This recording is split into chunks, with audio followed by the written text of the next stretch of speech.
الحمد لله نحمده ونستعينه ونستغفره ونؤمن به ونتوكل عليه ونعوذ بالله من شرور أنفسنا ومن سيئات أعمالنا من يهده الله فلا مضل له ومن يضلل فلا هادي له ونشهد أن لا إله إلا الله وحده لا شريك له ونشهد أن سيدنا ونبينا وإمامنا وسندنا ومولانا محمدا عبده ورسوله صلى الله تبارك وتعالى عليه وعلى آله وصحبه وبارك وسلم تسليما كثيرا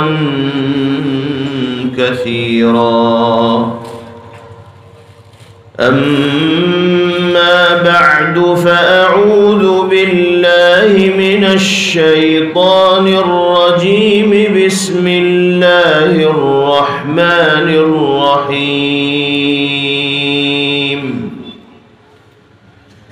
لا خير في كثير من نجواهم إلا من أمر بصدقة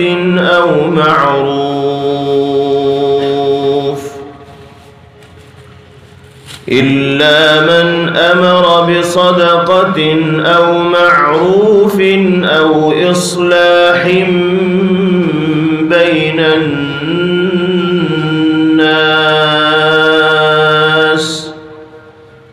ومن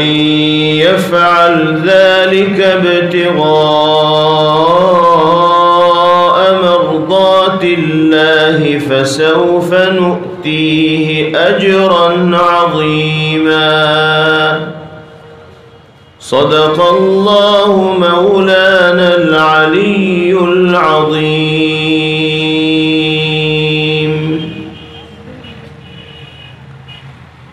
یہاں تشریف فرما محترم حضرات علماء کرام، میرے بہت ہی قابل احترام بزرگوں اور بھائیوں،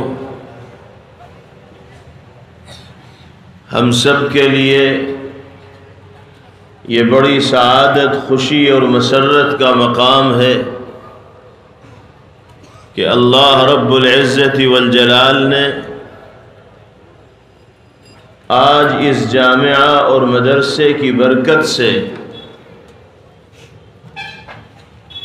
ایک دینی محفل میں اور روحانی پروگرام میں شرکت کی توفیق میسر فرمائی۔ اللہ تعالی ہم سب کے یہاں جمع ہونے کو اپنی بارگاہ میں قبول فرمائے اور اس مدرسے کو اور المرکز الملی کو ہر طرح کی ترقیات سے اللہ رب العزت والجلال سرفراز فرمائے۔ میرے بھائیوں اور بزرگوں، قرآن و حدیث کی روشنی میں کچھ سننے اور سنانے کے لیے اکٹھے ہونا، دین کی نسبت پر جمع ہونا اللہ رب العزت والجلال کے انعامات میں سے ایک عظیم انعام ہے۔ نبی کریم علیہ السلام ایک روایت میں ارشاد فرماتے ہیں، مجتمع قوم في بيت من بيوت الله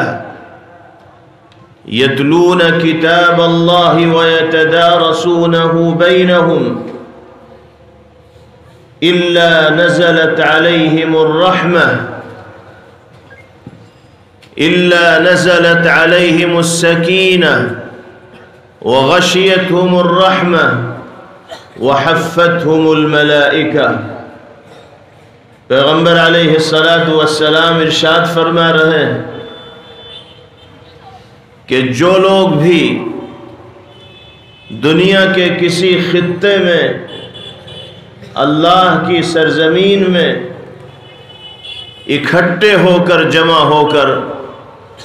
اللہ کے کلام کی تلاوت کو، اس کے معانی اور مفاہیم کو، اس کے مضامین کو سنتے اور سناتے ہیں اور باہم مذاکرہ کرتے ہیں، دین کی باتوں کا تذکرہ کرتے ہیں،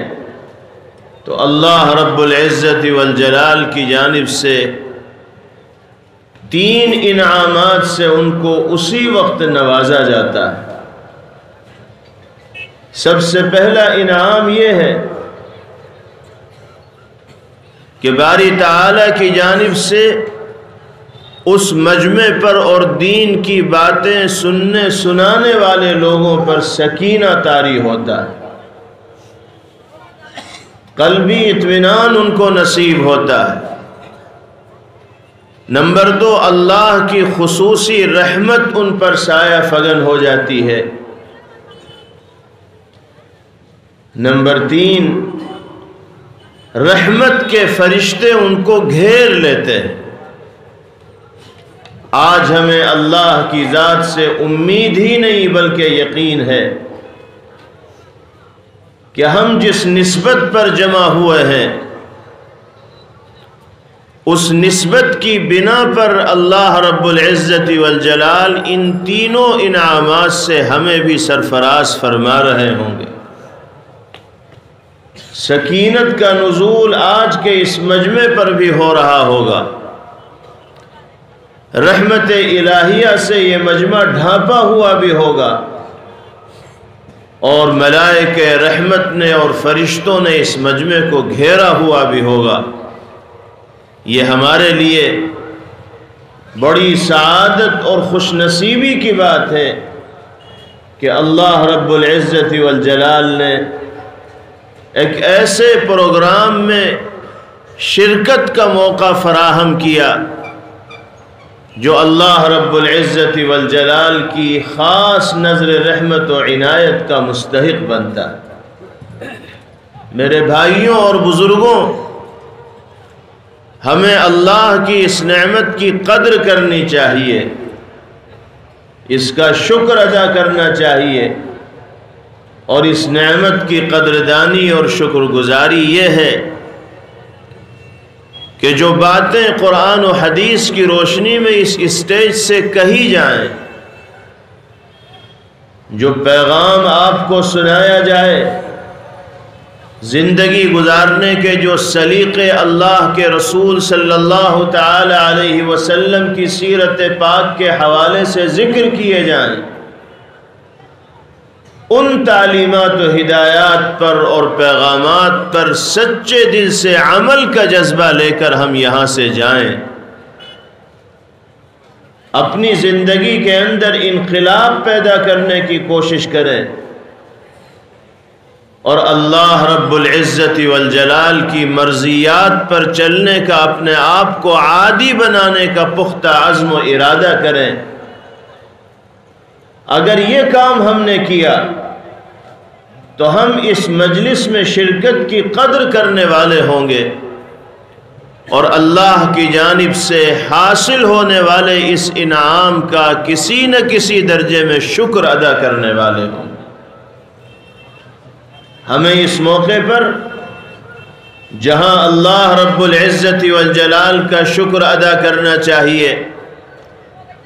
کہ اس نے ہمیں اس دینی پروگرام میں شرکت کی توفیق میسر فرمائی، وہیں ہمیں اس مدرسے اور جامعے کے ذمہ داران کا بھی شکر ادا کرنا چاہیے، مولانا حسین صاحب کا بھی شکر ادا کرنا چاہیے ان کے معاونین اور رفقا کا بھی شکر ادا کرنا چاہیے، جن کی محنت و جد و جہد اور کاوش کے نتیجے میں یہ پروگرام آراستہ ہوا، یہ مجلس سجی، اور ہمیں اور آپ کو اس پنڈال کے نیچے اللہ اور اس کے رسول صلی اللہ تعالی علیہ وسلم کی مبارک اور پاکیزہ باتوں کو سننے کا موقع فراہم ہوا۔ اللہ تعالی اس پروگرام کا انعقاد کرنے والے تمام حضرات کو جزائے خیر مرحمت فرمائے، اور اس مدرسے کو میرا مالک ہر طرح کی ترقیات سے مالا مال فرمائے، شرور و فتن سے حفاظت فرمائے، اور مدرسے کے فیض کو عام سے عام تر فرمائے۔ میرے بھائیوں اور بزرگوں، میں نے شروع میں آپ کے سامنے قرآن پاک کی ایک آیت کریمہ تلاوت کی تھی۔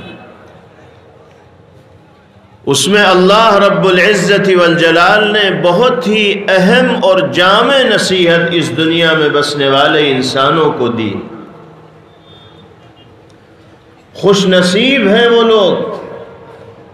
جو اللہ پاک کی اس نصیحت پر عمل کرتے ہوئے اس دنیا کے اندر زندگی گزارتے ہیں۔ باری تعالی نے قرآن پاک کی اس آیت کریمہ میں ہمیں آپسی گفتگو کا طریقہ بتایا ہے، ایک دوسرے کے ساتھ بات چیت کرنے کے لیے موضوع دیا ہے۔ جب ہم اپنے دوستوں کے ساتھ، اپنے احباب کے ساتھ، اپنے ملنے جلنے والوں کے ساتھ بیٹھتے ہیں تو ہمیں کس ٹاپک پر گفتگو کرنی ہے، کس موضوع پر بات چیت کرنی ہے، اللہ رب العزت والجلال نے قرآن پاک کی اس آیت مبارکہ میں ہمیں اپنی گفتگو اور بات چیت کے لیے ایک ٹاپک، ایک موضوع، ایک عنوان فراہم کیا۔ ہم دیکھتے ہیں کہ دنیا میں رہنے والے انسان جب اپنے دوستوں کے ساتھ کہیں بیٹھتے ہیں تو جس کو جس موضوع سے دلچسپی ہوتی ہے اس کی مجلس میں اسی ٹاپک اور اسی موضوع کے حوالے سے بات چیت ہوتی۔ اگر کسی کو کھیلوں سے دلچسپی ہے تو ان کے دوستوں کی مجلسوں میں کھیل کے اوپر بات چیت ہو رہی ہوگی، کرکٹ پر بات چیت ہو رہی ہوگی، فٹ بال پر بات چیت ہو رہی ہوگی، کون سی ٹیم ہاری ہے، کون سی ٹیم جیتی ہے، کس نے کتنے وکٹ لیے ہیں، کس نے کتنے رن بنائے ہیں۔ یہی چیزیں ان کی مجلسوں کے اندر زیر بحث آئیں گی، کیونکہ ان کی دلچسپی کا موضوع کرکٹ ہے، کھیل کود کا میدان۔ بعض لوگ وہ ہیں کہ جن کی دلچسپی کا موضوع سیاست ہوتا ہے، وہ جب اپنے دوستوں کے ساتھ مل کر بیٹھتے ہیں تو ملکی یا عالمی سیاست پر ان کی گفتگو ہوتی ہے۔ کون سی پارٹی سیاسی اعتبار سے مضبوط ہے، کون سی پارٹی سیاسی اعتبار سے کس کس مقام پر کمزور ہے، کون کہاں جیتنے کی پوزیشن میں ہے، کس کو کہاں کتنے ووٹ مل سکتے ہیں۔ جو لوگ اس میدان سے دلچسپی رکھتے ہیں ان کی مجلسوں میں گفتگو اسی موضوع پر اور عنوان پر ہوتی۔ جن لوگوں کا ذہن پڑھنے پڑھانے کا ہے وہ جب اپنے دوستوں کے ساتھ بیٹھتے ہیں تو کتابوں کے اوپر گفتگو کرتے ہیں،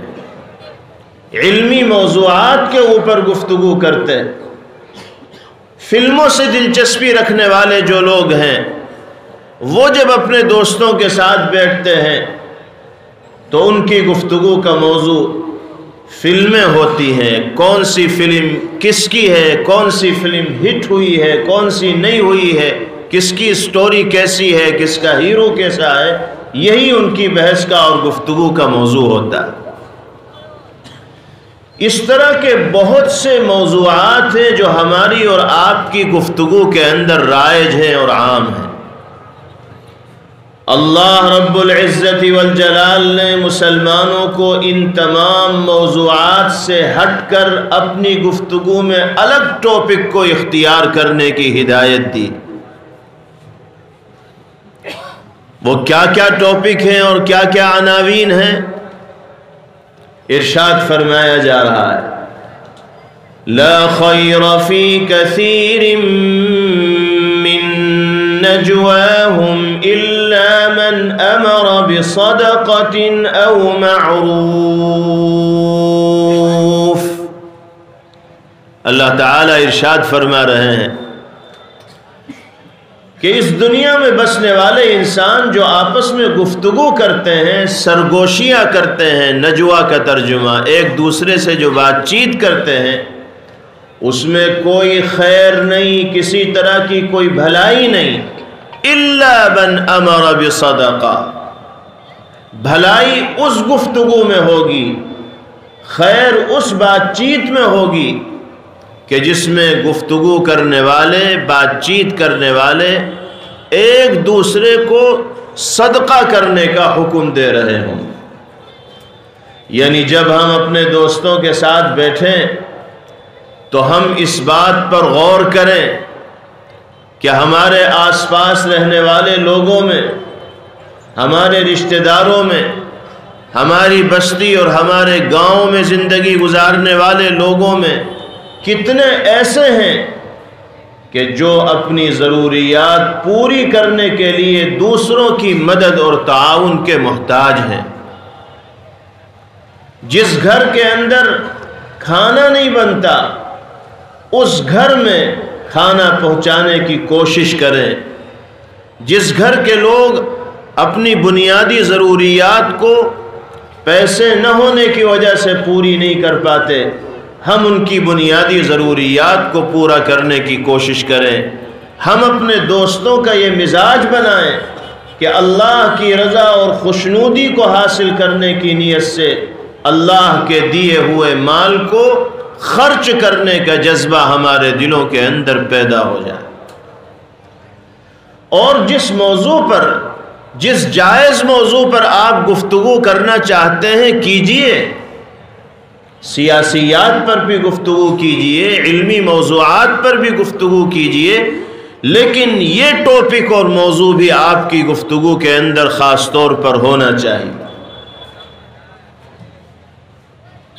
صدقے کے کتنے فوائد ہیں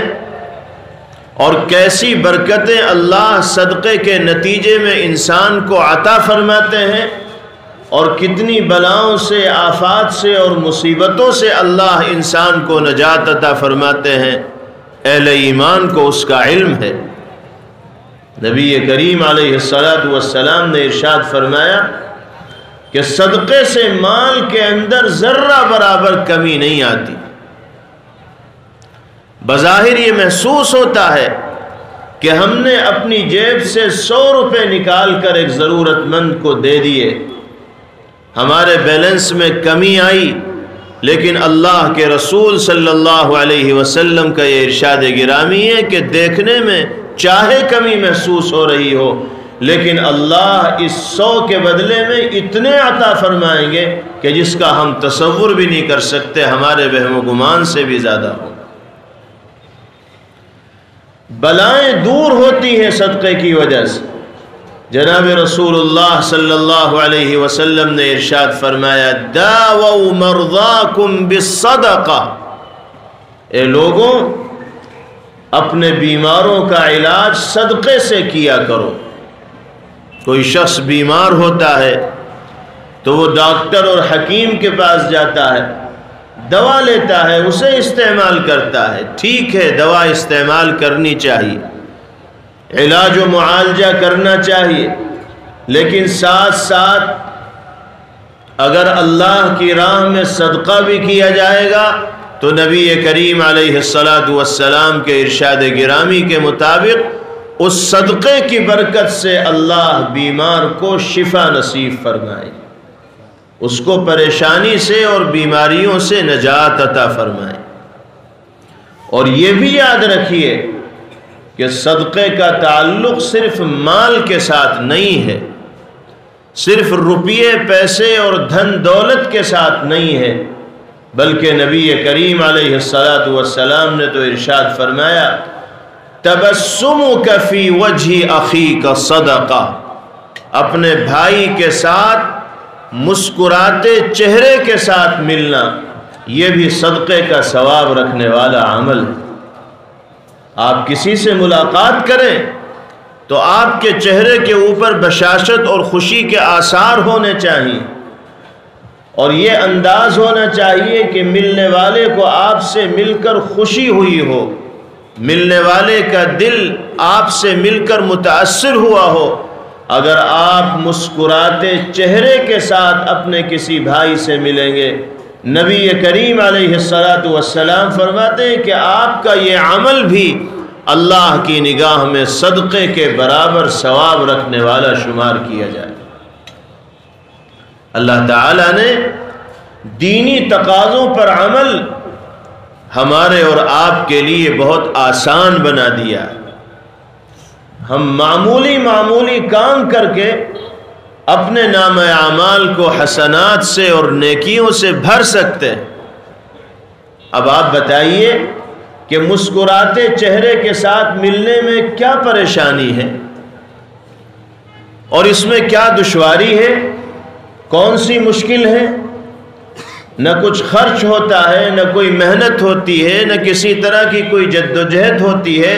صرف چہرے پر مسکراہٹ لانی ہوتی ہے، اور اس مسکراہٹ کے نتیجے میں اللہ پاک صدقے کا ثواب عنایت فرما دیتے،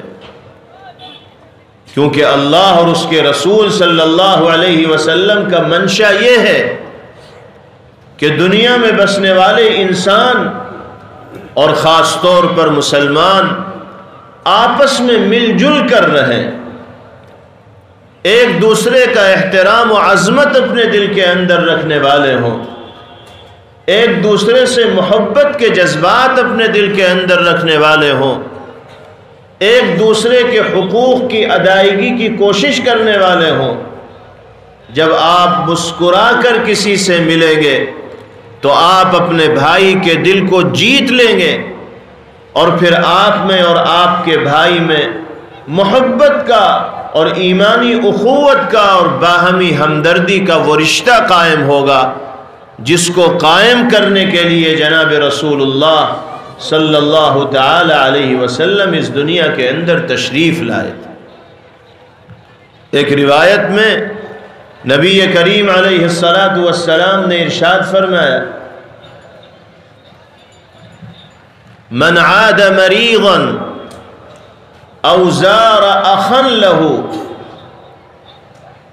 قال الله تبارك وتعالى له طبت وطاب ممشاك وتبوأت منزلا في الجنة۔ نبی کریم علیہ السلام ارشاد فرما رہے ہیں کہ جب کوئی انسان کسی بیمار کا حال چال معلوم کرنے کے لیے، کسی بیمار کی مزاج پرسی کے لیے جاتا ہے، یا اپنے کسی بھائی کی صرف زیارت و ملاقات کے لیے جاتا ہے، کوئی اور مقصد نہیں ہوتا، روپیہ پیسہ لینا مقصد نہیں ہے، دنیا کا کوئی کام کرانا مقصد نہیں ہے، کوئی ذاتی غرض اور مفاد وابستہ نہیں ہے، صرف زیارت و ملاقات کے لیے اپنے بھائی کے پاس جا رہا ہے، تو اللہ رب العزت والجلال قدم قدم پر نیکیاں عطا فرماتے ہیں۔ حدیث پاک میں آتا ہے کہ ایسے انسان کو مخاطب کر کے باری تعالی ارشاد فرماتے ہیں طبتا، اے میرے بندے تو نے بہت اچھا کام کیا، تیرا چلنا اور تیرا قدم اٹھانا بہت مبارک ہو، اور تو نے تو جنت میں اپنا ٹھکانہ بنا لیا، اپنی جگہ بنا لی۔ دیکھیے کتنا آسان کام ہے، اور اللہ رب العزت والجلال کی جانب سے کتنے جلیل القدر فوائد انسان کو حاصل ہو رہے ہیں اور کتنی نیکیاں وہ اپنے نام اعمال کے اندر یکجا اور اکٹھا کر رہا۔ تو نبی کریم علیہ السلام یہ ارشاد فرماتے ہیں کہ صرف روپیے پیسے کو خرچ کرنے کا نام صدقہ نہیں ہے، بلکہ لوگوں کے ساتھ اچھا برتاؤ کرنا، لوگوں کے ساتھ اچھا سلوک کرنا، اللہ کے بندوں کے ساتھ بہترین معاملات کرنا، یہ بھی اللہ کی نگاہ میں صدقے کے برابر اجر رکھنے والا عمل ہے۔ اسی طرح نبی کریم علیہ السلام نے ارشاد فرمایا وَأَمْرُكَ بِالْمَعْرُوفِ صَدَقَةٌ، اللہ کے کسی بندے کو بھلائی کا حکم دینا یہ بھی صدقے کا درجہ رکھنے والا عمل ہے۔ وَنَهْيُكَ عَنِ الْمُنْكَرِ صَدَقَةٌ، اور اللہ کے کسی بندے کو برائی سے روکنا یہ بھی اللہ کی نگاہ میں صدقے کے برابر درجہ رکھنے والا عمل ہے۔ یہاں تک ارشاد فرمایا پیغمبر علیہ السلام نے کہ محبت کے ساتھ اپنی بیوی کے منہ میں لقمہ ڈالنا یہ بھی اللہ کے یہاں صدقے کے برابر درجہ رکھنے والا عمل۔ بیوی کے ساتھ جب شوہر حسن سلوک کرے گا تو دونوں کے دلوں میں ایک دوسرے کی محبتیں راسخ ہو جائیں گی، اور جب زوجین کے دلوں میں برابر کی محبت کی شمع جل رہی ہوگی تو حقوق بھی دونوں طرف سے صحیح طور پر ادا کیے جا رہے ہوں گے، اور وہ گھر جنت کا نمونہ بن جائے گا۔ خوشگوار زندگی اس گھر میں زندگی بسر کرنے والے لوگوں کا مقدر بن جائے گا۔ اور ارشاد فرمایا نبی کریم علیہ السلام نے کہ راستے سے تکلیف دہ چیز کو ہٹا دینا یہ بھی اللہ کی نگاہ میں صدقے کے برابر اجر رکھنے والا عمل ہے۔ تو بہت سے اعمال ہیں جن کو شریعت اسلامیہ میں صدقے کے برابر اجر رکھنے والا عمل قرار دیا گیا۔ قرآن کریم میں سب سے پہلا موضوع اللہ رب العزت والجلال نے یہی دیا کہ جب تم لوگ آپس میں بیٹھ کر بات چیت کرو تو ایک دوسرے کو صدقے کا حکم ضرور دیا کرو، ضرورت مندوں کے تعاون کے لیے اپنے ساتھیوں کو تیار کیا کرو، اور اللہ کے بندوں کے ساتھ حسن سلوک اور اچھا برتاؤ کرنے کا مزاج اپنے دوستوں کا اور اپنے ساتھیوں کا بنایا کرو۔ میرے بھائیوں بزرگوں ذرا غور کیجئے، اگر ہم اور آپ اللہ پاک کی اس ہدایت پر عمل کریں اور روزانہ 5 منٹ بھی اس موضوع پر ہم غور و فکر کر لیا کریں اپنے دوستوں کے ساتھ مل کر، ذمہ داران سے مل کر، تو ہمارا سماج اور معاشرہ محبت و مودت کا کس طرح گہوارہ بن سکتا ہے اس کا اندازہ لگانا مشکل نہیں۔ آج کے دور میں سب سے بڑی خامی مجموعی طور پر ملت اسلامیہ کی یہ ہے کہ ہمارے دلوں میں ایک دوسرے کی جگہ باقی نہیں رہ گئی۔ حسد کی آگ دلوں کے اندر جلتی رہتی ہے، بغض اور کینے سے ہمارے دل بھرے رہتے ہیں۔ ہم اپنے بھائیوں کو خوشحال زندگی گزارتا ہوا نہیں دیکھنا چاہتے، بھائی کی ترقی ہمیں اچھی نہیں لگتی، بھائی کا آگے بڑھنا ہمیں اچھا نہیں لگتا۔ ہم خود تو باعزت زندگی بسر کرنا چاہتے ہیں لیکن دوسروں کی توہین کرتے ہیں، دوسروں کی عزتوں سے کھلواڑ کرتے ہیں۔ یہ مزاج اللہ اور اس کے رسول صلی اللہ تعالی علیہ وسلم کے بتائے ہوئے طریقے کے بالکل خلاف۔ مسلمانوں کو تو اس مزاج سے توبہ کرنی چاہیے اور اپنے دلوں کو محبت و ہمدردی اور رأفت و رحمت کے جذبات سے بھر دینا چاہیے۔ یہ دنیا چند روزہ ہے، کوئی ہمیشہ یہاں رہنے کے لیے نہیں آیا، چند سال ہمیں اور آپ کو اس دنیا کے اندر رہنا ہے۔ اور پھر اللہ کی بارگاہ میں حاضر ہو جانا ہے۔ کب جانا پڑے اللہ کی بارگاہ میں، اللہ کے سوا کوئی نہیں جانتا۔ تو جتنے دن بھی اس دنیا کے اندر ملے ہیں، خوش و خرم گزارنے کی کوشش کی جائے، لوگوں کے حقوق کو ادا کرتے ہوئے گزارنے کی کوشش کی جائے، اللہ کے بندوں کی زندگیوں میں خوشی کا چراغ جلاتے ہوئے زندگی گزارنے کی کوشش کی جائے۔ حسد، بغض، کینہ، اختلاف و انتشار اور ایک دوسرے کی مخالفت میں مصروف ہو کر اگر ہم دنیا کی اس مختصر سی زندگی کو گزاریں گے تو آخرت میں ہمیشہ ہمیش کی ندامت و شرمندگی کا سامنا ہمیں کرنا پڑے گا۔ اللہ تعالی ہمیں اس ہدایت پر عمل پیرا ہونے کی توفیق نصیب فرمائے اور صدقے کا مزاج بنانے کا موقع باری تعالی ہم سب کو نصیب فرمائے۔ یہ پہلا موضوع اللہ رب العزت والجلال نے دیا۔ اس کے بعد ارشاد فرمایا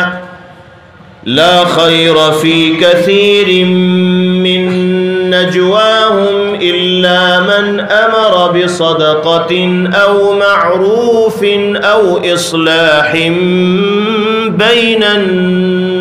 الناس۔ جب ہم آپس میں بات چیت اور گفتگو کریں تو ایک دوسرے کو معروف کا حکم دینے والے ہوں، بھلائی کا حکم دینے والے ہوں، اچھائی کی تلقین کرنے والے ہوں۔ جب ہم دوستوں کے ساتھ بیٹھیں، احباب کے ساتھ بیٹھیں تو اس بات پر غور کریں کہ ہم میں سے کتنے ساتھی ایسے ہیں جو نماز نہیں پڑھتے، کتنے ساتھی ایسے ہیں جو اللہ کے کلام کی تلاوت کی قدرت نہیں رکھتے،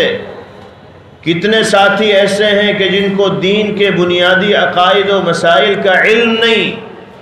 کتنے ساتھی ایسے ہیں جن کے دلوں میں پیغمبر علیہ السلام کی عظمت و عقیدت و محبت اور سنت کے احترام کے جذبات نہیں پائے جاتے۔ جو لوگ دین سے دور ہو کر زندگی گزار رہے ہوں ان پر محنت کی جائے، ان کے ذہن کو صحیح راستے پر لانے کی کوشش کی جائے، بے نمازیوں کو نماز کی طرف راغب کیا جائے، قرآن سے دور ہو کر زندگی گزارنے والوں کو قرآن پاک کے قریب لانے کی کوشش کی جائے۔ اگر ہم 24 گھنٹے میں 10 منٹ بیٹھ کر اس سلسلے میں بھی بحث و مباحثہ کریں گے، مشورہ کریں گے، غور و خوض کریں گے تو 2-4 ساتھیوں کو آسانی کے ساتھ 2-4 دن میں ہم دین کے راستے پر چلانے میں انشاءاللہ کامیاب ہو جائیں گے۔ اور اگر ہمارا ایک ساتھی بھی اللہ کے کرم سے اور ہماری اور آپ کی محنت سے صحیح راستے پر آ گیا تو ممکن ہے ہماری وہی محنت آخرت میں ہمارے لیے نجات اور سرخروئی کا سامان بن جائے۔ ہم صبح سے شام تک اپنی زندگی کا جائزہ لیں، ہم کتنا وقت بیکار کے کاموں میں ضائع کر دیتے، ایسے کاموں میں صرف کرتے ہیں کہ جس کا نہ کوئی دینی فائدہ نہ کوئی دنیاوی فائدہ۔ کیا ہم 10 منٹ اللہ کی مرضیات پر اللہ کے بندوں کو چلانے کے لیے غور و خوض نہیں کر سکتے؟ کیا ہم 10 منٹ اللہ کے بندوں کا اللہ سے رشتہ مضبوط کرنے کے لیے غور و خوض نہیں کر سکتے؟ کیا ہم اپنے دوستوں کے ساتھ مل کر اس سلسلے میں گفتگو نہیں کر سکتے کہ بھلائی کا حکم کیسے دیا جائے، برائی سے اپنے بھائیوں کو اور سماج کو کیسے روکا جائے؟ یاد رکھیے، جس قوم میں فساد اور بگاڑ عام ہوتا ہے، جس سماج اور معاشرے میں گناہوں کی کثرت ہوتی ہے اور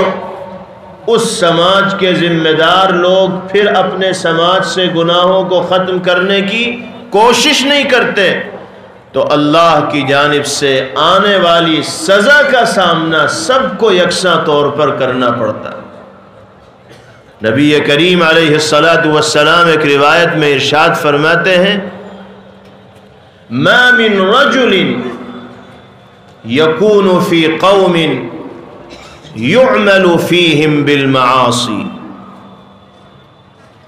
جو انسان کسی ایسے سماج میں زندگی گزار رہا ہو جس میں گناہوں کی کثرت ہو، اللہ اور اس کے رسول صلی اللہ علیہ وسلم کی نافرمانیاں کی جا رہی ہوں، نمازوں کو چھوڑا جا رہا ہو، جھوٹ بولا جا رہا ہو، شراب پی جا رہی ہو، سودی کاروبار کے اندر لوگ ملوث ہوں، ایک دوسرے پر ظلم و زیادتی کی جا رہی ہو،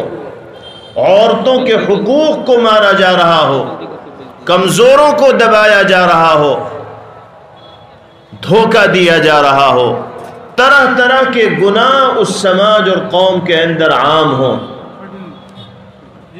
اور ہمیں اور آپ کو اللہ رب العزت والجلال نے ان گناہوں کو ختم کرنے کی، گناہوں کے اس مزاج کو اپنے سماج سے دور کرنے کی کسی نہ کسی درجے میں قدرت دی ہو، طاقت دی ہو، اس کے باوجود بھی اگر ہم اپنے سماج اور معاشرے کی اصلاح کا کام نہیں کریں گے تو نبی کریم علیہ السلام فرماتے ہیں اصابکم اللہ بعقاب من،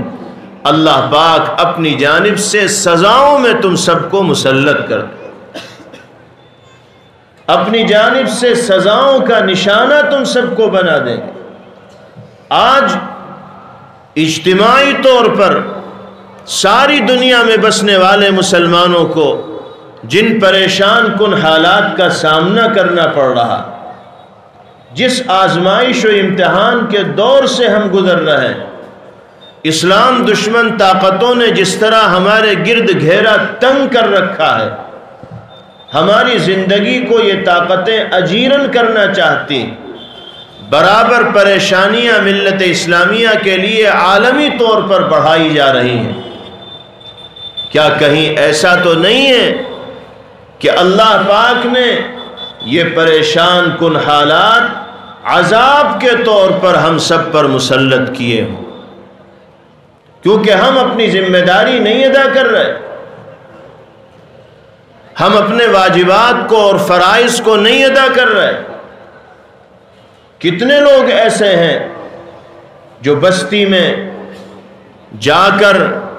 دین سے دور ہو کر زندگی گزارنے والے لوگوں کو دین کی طرف راغب کرنے کی کوشش کرنے والے، کم ہیں ایسے لوگ جن کے دلوں میں دین کا درد پایا جاتا ہے، دینی جذبہ پایا جاتا ہے، اور جو اللہ کے بندوں کو اللہ سے ملانے کی کوشش کرتے ہیں۔ جب ہم سماج کی اصلاح کا یہ عظیم فریضہ انجام دینے میں غفلت کا مظاہرہ کریں گے تو اللہ کی طرف سے ان پریشان کن حالات کا ہمیں سامنا کرنا پڑے گا۔ ایک روایت میں تو نبی کریم علیہ السلام نے یہاں تک ارشاد فرمایا لَتَأْمُرُنَّ بِالْمَعْرُوفِ وَلَتَنْهَوُنَّ عَنِ الْمُنْكَرِ، بھلائی کا حکم دینے والے بنو اور برائی سے اللہ کے بندوں کو روکتے رہو، ورنہ کیا ہوگا اگر تم نے اپنی ذمہ داری کو ادا نہ کیا تو اللہ کے عذاب کا سامنا کرنا پڑے گا۔ ثم لتدعنه فلا يستجاب لكم، اگر تم نے امر بالمعروف اور نہی عن المنکر کا کام نہیں کیا تو تمہاری دعائیں اللہ کی بارگاہ میں قبول نہیں کی جائیں، تم روتے رہو گے، مانگتے رہو گے، اللہ سے گریہ و زاری کے ساتھ حالات کی سازگاری کی فریاد کرتے رہو گے، لیکن حالات میں کوئی تبدیلی نہیں آئے گی۔ پیغمبر علیہ السلام فرماتے ہیں کہ دعائیں اس وقت رد کی جائیں گی جب ایمان والے بھلائی کا حکم دینے والے نہیں ہوں گے اور برائی سے روکنے والے نہیں ہوں گے۔ یہ تو اللہ جزائے خیر دے امت کے علماء کو، دینی درد رکھنے والے افراد کو، مساجد کے ائمہ کو کہ وہ روک ٹوک کا معاملہ رکھتے ہیں اور کسی نہ کسی درجے میں امر بالمعروف اور نہی عن المنکر کرتے رہتے ہیں، ورنہ عمومی طور پر یہ مزاج ختم ہوتا چلا جا رہا ہے۔ آج کا جو یہ پروگرام ہے المرکز الملی کے زیر اہتمام، یہ بھی اللہ رب العزت والجلال کی اسی ہدایت کا ایک عملی نمونہ ہے۔ اس پروگرام کے ذریعے بھی معروف آپ کے سامنے پیش کیا جا رہا ہے، بھلائی کے کام آپ کے سامنے ذکر کیے جا رہے ہیں، وہ راستہ آپ کے سامنے بیان کیا جا رہا ہے جس پر چل کر ہم اور آپ کامیابی کے منزلوں تک پہنچ سکتے ہیں اور اللہ کی رضا اور رضوان کو حاصل کر سکتے ہیں۔ یہ ذمہ داری صرف علماء کی نہیں، یہ ذمہ داری صرف ائمہ کی نہیں، یہ ذمہ داری صرف دعوت و تبلیغ سے جڑے حضرات کی نہیں، بلکہ امت مسلمہ کے ہر فرد کی یہ ذمہ داری ہے کہ وہ اپنی دینی اور ایمانی غیرت کو بیدار کرے اور صحیح کو صحیح کہنے والا ہو، غلط کو غلط کہنے والا ہو، بھلائی کا حکم دینے والا ہو اور برائی سے روکنے والا ہو۔ قرآن کریم میں فرمایا گیا کنتم خیر امت اخرجت للناس تأمرون بالمعروف وتنہون عن المنکر، تم لوگوں کو تو بہترین امت بنا کر اس دنیا میں بھیجا گیا، اور تمہاری ذمہ داری اور فریضہ یہ ہے کہ معروف کا اور بھلائی کا حکم دو اور منکر اور برائی سے دنیا میں بسنے والے انسانوں کو روکو۔ اللہ تعالی ہم سب کو اس ہدایت پر عمل کرنے والا بنائے اور اس فریضے کی ادائیگی کی توفیق باری تعالی ہمیں نصیب فرمائے۔ تیسری اور آخری چیز اللہ نے قرآن پاک میں ذکر فرمائی، جس کی تفصیل عرض کر کے میں اپنی بات ختم کر لوں گا۔ 3 ٹاپک دیے ہیں، 3 موضوعات دیے ہیں اللہ رب العزت والجلال۔ جب ہم آپس میں مل بیٹھ کر بات چیت کریں تو نمبر 1 صدقے کا حکم دینے والے ہوں، نمبر 2 معروف کا حکم دینے والے ہوں، نمبر 3 او اصلاح بین الناس۔ ہم جب آپس میں مل کر بیٹھیں تو ہماری یہ فکر ہونی چاہیے کہ ہمارے کون کون سے بھائی ایسے ہیں کہ جن میں آپس میں بول چال نہیں، کون سے خاندان ایسے ہیں کہ جن میں آپس میں اختلاف چلا آ رہا ہے، کون سے لوگ ایسے ہیں جو ایک دوسرے کو دیکھنے کو تیار نہیں۔ ہمیں اس موقع پر اپنے کردار کو ادا کرنا ہے، اور کردار یہ ہے کہ 2 جھگڑا کرنے والے لوگوں کے درمیان صلح صفائی کے لیے ہم میدان کے اندر آ جائیں، 2 اختلاف رکھنے والے قبیلوں کے درمیان حالات کو نارمل کرنے کے لیے ہم اپنی قربانی پیش کریں، اپنا کردار پیش کریں۔ اس کو کہا جاتا ہے اصلاح بین الناس، لوگوں کے درمیان معاملات کو سنوارنے کی اور معاملات کو درست کرنے کی کوشش کرنا۔ یہ بھی ہماری اور آپ کی ذمہ داری۔ مجھے معاف کیجئے گا، آج ہماری عادت یہ بن گئی ہے، ہمارا مزاج یہ بن گیا ہے کہ 2 جھگڑا کرنے والے لوگوں کو جھگڑا کرتے ہوئے دیکھ کر ہمیں مزہ آتا ہے۔ ہم جنتی پر تیل ڈالنے کا کام کرتے ہیں، یعنی ان کا جھگڑا اور بڑھ جائے، ان میں اختلاف اور بڑھے، ہم دور سے تماشا دیکھتے ہیں۔ ہم اس آگ پر پانی ڈالنے کا کام نہیں کرتے، بلکہ اس آگ پر تیل ڈالنے کا کام کرتے ہیں تاکہ جھگڑا اور بڑھ جائے اور دونوں کو نقصان جھیلنا پڑے۔ یہ طریقہ نبی کریم علیہ السلام کا طریقہ نہیں۔ قرآن کریم میں فرمایا گیا انما المؤمنون اخوة فاصلحوا بین اخویکم واتقوا اللہ لعلکم ترحمون۔ ایمان والے تو آپس میں بھائی بھائی ہیں، اس لیے اپنے بھائیوں کے درمیان ماحول کو سازگار رکھو. اگر کہیں کوئی اختلاف و رنجش ہو تو اس کو ختم کرنے کے لیے میدان میں آؤ اور اپنے کردار کو نبھاؤ اور اللہ سے ڈرتے رہو تاکہ باری تعالیٰ کی رحمت کے تم مستحق بن سکو. نبی کریم علیہ السلام کے پسندیدہ مشغلوں میں سے ایک مشغلہ یہ بھی تھا کہ اگر آپ کو دو آدمیوں کے درمیان اختلاف کا پتہ چلتا تھا، دو قبیلوں کے درمیان دشمنی کا علم ہوتا تھا، تو آپ خود تشریف لے جاتے تھے ان کے درمیان حالات کو اور ماحول کو سازگار کرنے کے لیے. ایک مرتبہ نبی کریم علیہ السلام نے صحابہ کرام رضوان اللہ علیہم اجمعین سے سوال کیا کہ کیا میں تمہیں ایک ایسا عمل نہ بتاؤں جو درجے کے اعتبار سے نماز، روزہ، صدقہ و خیرات سب سے بڑھ کر ہے؟ تو صحابہ کرام رضوان اللہ علیہم اجمعین نے عرض کیا کہ یا رسول اللہ ضرور بتائیے، کیونکہ صحابہ نماز کا ثواب بھی جانتے تھے، روزے کا ثواب بھی جانتے تھے، صدقہ و خیرات کا ثواب بھی جانتے تھے. پیغمبر علیہ السلام فرما رہے ہیں کہ ایسا عمل بتانے جا رہا ہوں جس کا ثواب نماز، روزے، صدقہ و خیرات سب سے بڑھ کر. تو صحابہ متوجہ ہو گئے اور انہوں نے عرض کیا کہ یا رسول اللہ ضرور بتائیے. آپ نے ارشاد فرمایا اصلاح ذات البین، آپس کے اختلافات کو ختم کرنا، جھگڑا کرنے والے لوگوں کے درمیان صلح صفائی کرانا وہ عمل ہے کہ جس کا ثواب اللہ کی جانب سے نماز، روزے اور صدقہ و خیرات سے زیادہ دیا جائے. اس کے بعد آپ نے ارشاد فرمایا وَفَسَادُ ذَاتِ الْبَيْنِ الْحَالِقَةِ، آپس کا اختلاف، آپس کا جھگڑا،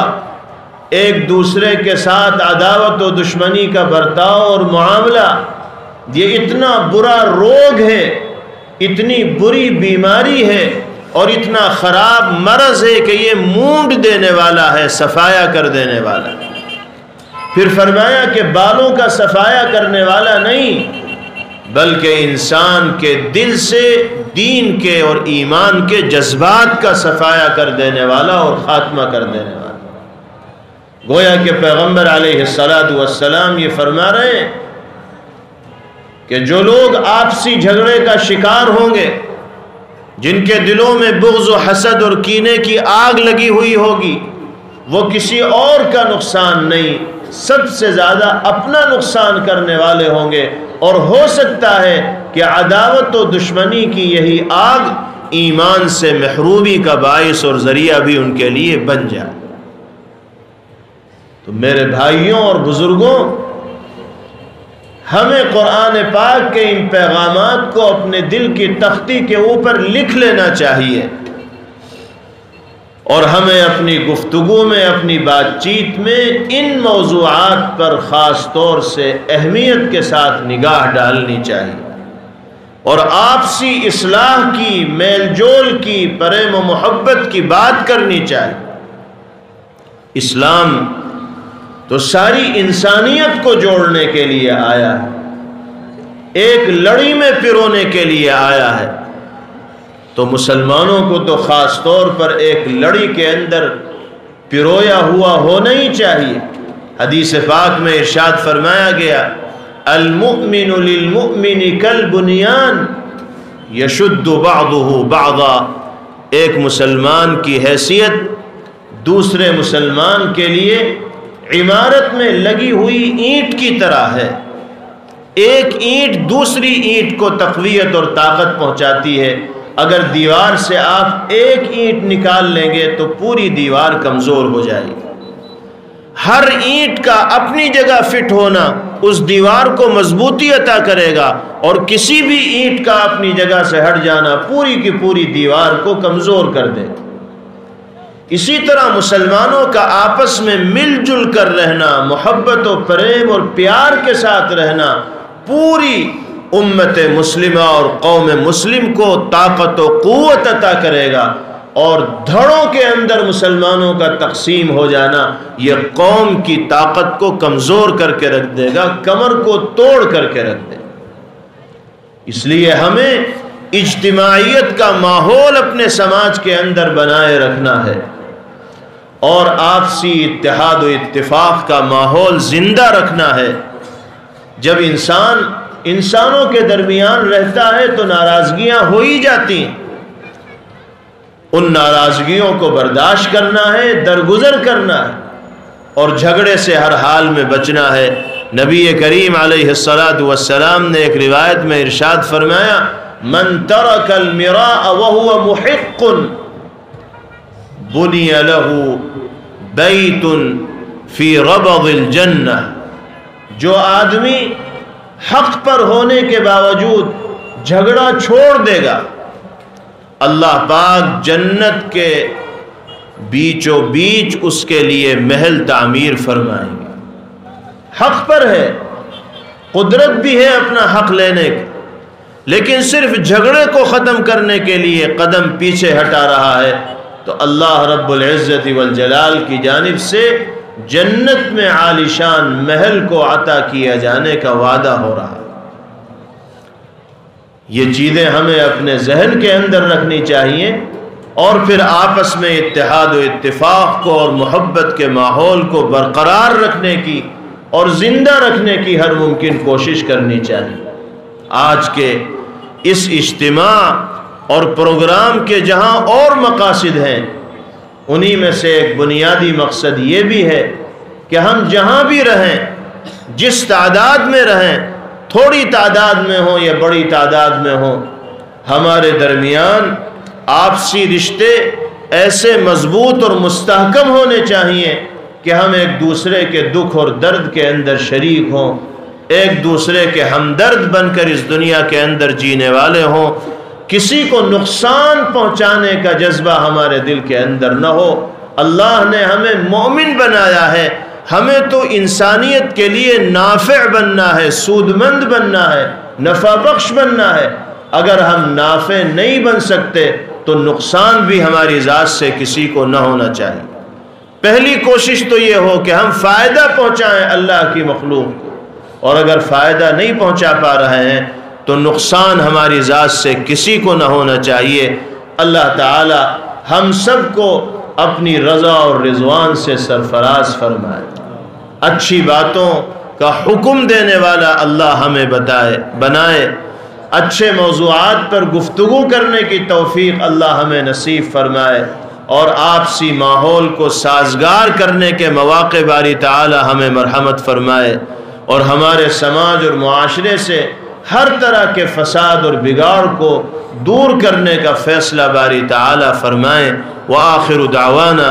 ان الحمد للہ رب العالمین۔ ختم کر لیا نہیں حضرت جی سب